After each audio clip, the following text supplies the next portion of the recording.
Miren cómo es que está lloviendo aquí. Qué tormenta la que está cayendo. Es una tormenta de miedo. No se mira, miren cómo está esta tormenta.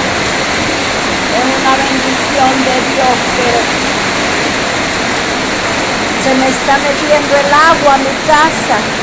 Miren cómo se me está metiendo el agua. Miren cómo se me está metiendo el agua a la casa, porque ha venido con viento. Está lloviendo en Honduras.